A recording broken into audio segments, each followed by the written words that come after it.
The Chamber of Eternity hadn't seen visitors in 3,000 cycles. Dust particles floated through beams of pale light filtering from crystalline ceiling panels, illuminating the ancient weapon that lay upon its obsidian pedestal. The sword gleamed despite millennia of stillness, its blade catching light in ways that defied conventional physics. Commander Zilith of the Vraxian Empire stood before it, her forearms clasped behind her carapace in a gesture of reverence. Beside her, the human ambassador, Marcus Chen, gazed at the weapon with an expression she couldn't quite decipher. Humans were still new to the Galactic Council, barely 2 generations since first contact, and their faces remained frustratingly difficult to read. "This is the Blade of Ancestors," Zilith explained, her translator rendering her chittering speech into standard galactic. "Forged by the first civilization, the ones who walked between stars before any of our peoples achieved sentience. 27 species have attempted to claim it. All have failed." Marcus stepped closer, his boots echoing in the vast chamber. "Failed how?" "The sword cannot be lifted." Zilith gestured with her upper right arm. "Not by strength, not by technology, not by psionic ability. The Korthax brought their greatest warriors, beings who could bend durasteel with bare hands. The Talari sent their most powerful telekinetics, minds that could move mountains. Even the crystalline Shivara, who exist partially outside normal space-time, could not shift it a single molecule." "Interesting," Marcus murmured, crouching beside the pedestal. His hand reached out, hovering inches from the hilt. "Ambassador, I must warn you." Zilith's voice carried an edge of concern. "The Korthax champion who attempted this broke all 6 of his primary limbs. The psionic backlash left the Talari master comatose for a standard year. This weapon has killed those who've tried too forcefully." Marcus looked up at her, and now she could read his expression clearly. Amusement. "Has anyone just tried picking it up, normally?"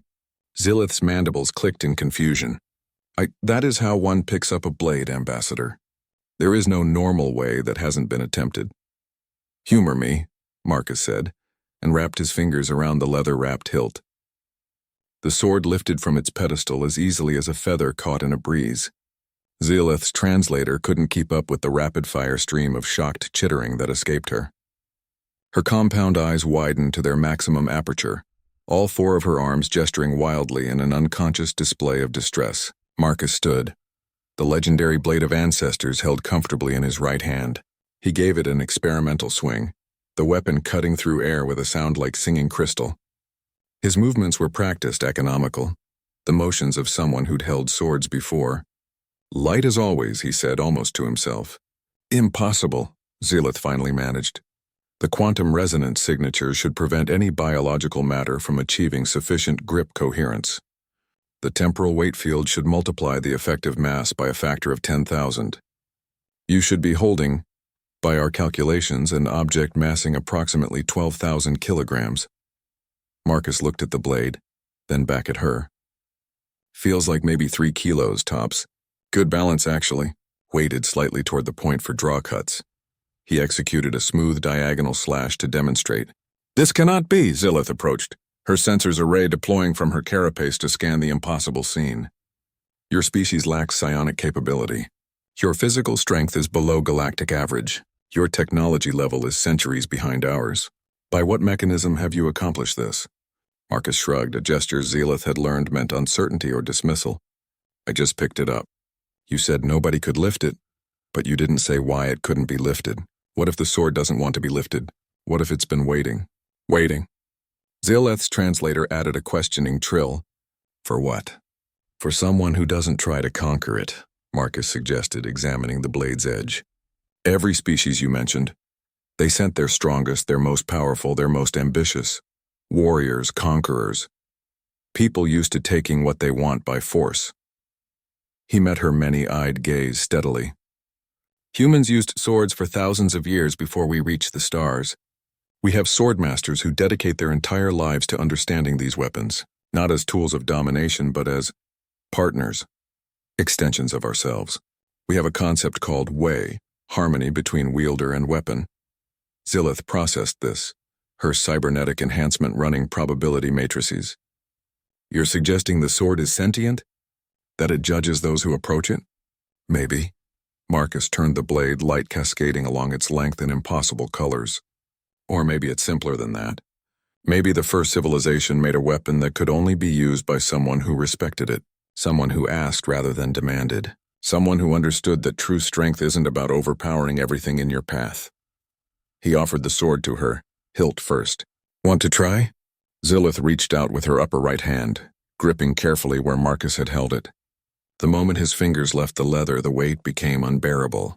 The sword dragged her arm down, slamming into the pedestal with a thunderous clang that echoed through the chamber. She released it immediately, her arm servos whining in protest. Marcus picked it up again effortlessly. Yeah, I figured. It's like my sensei always said, the sword has no strength of its own. It only reflects the spirit of those who wield it. Your sensei? Zilith's translator struggled with the unfamiliar word. Teacher. Swordmaster. I studied kendo for 15 years before I joined the diplomatic corps. Marcus smiled. Funny how hobbies come in handy. He returned the blade to its pedestal where it settled with a soft chime. Immediately, Zilith's sensors registered the return of the quantum locks, the temporal weight field, all the impossible barriers that had protected it for millennia. The Galactic Council will need to know of this, Zilith said slowly. A human has achieved what 27 species could not. This will complicate things, Marcus nodded. Probably. But maybe that's not a bad thing. Maybe it's time the galaxy learned that humans don't see everything as a challenge to be conquered. Sometimes we just ask politely and see what happens. He started toward the chamber exit, then paused. Oh, and Commander? When you write your report, you might want to include that the sword spoke to me, just for a moment when I first touched it. Zilith's translator actually stuttered. Spoke? What did it say? Marcus's smile was enigmatic. It said, finally, someone who remembers. As they left the Chamber of Eternity, Zilith's mind churned with implications. Humanity was young, primitive by galactic standards, barely past their own planetary conflicts. Yet somehow in their brief violent history, they'd learned something the older races had forgotten. Perhaps that was what made them dangerous. Or perhaps Zilith thought that was what made them exactly what the galaxy needed.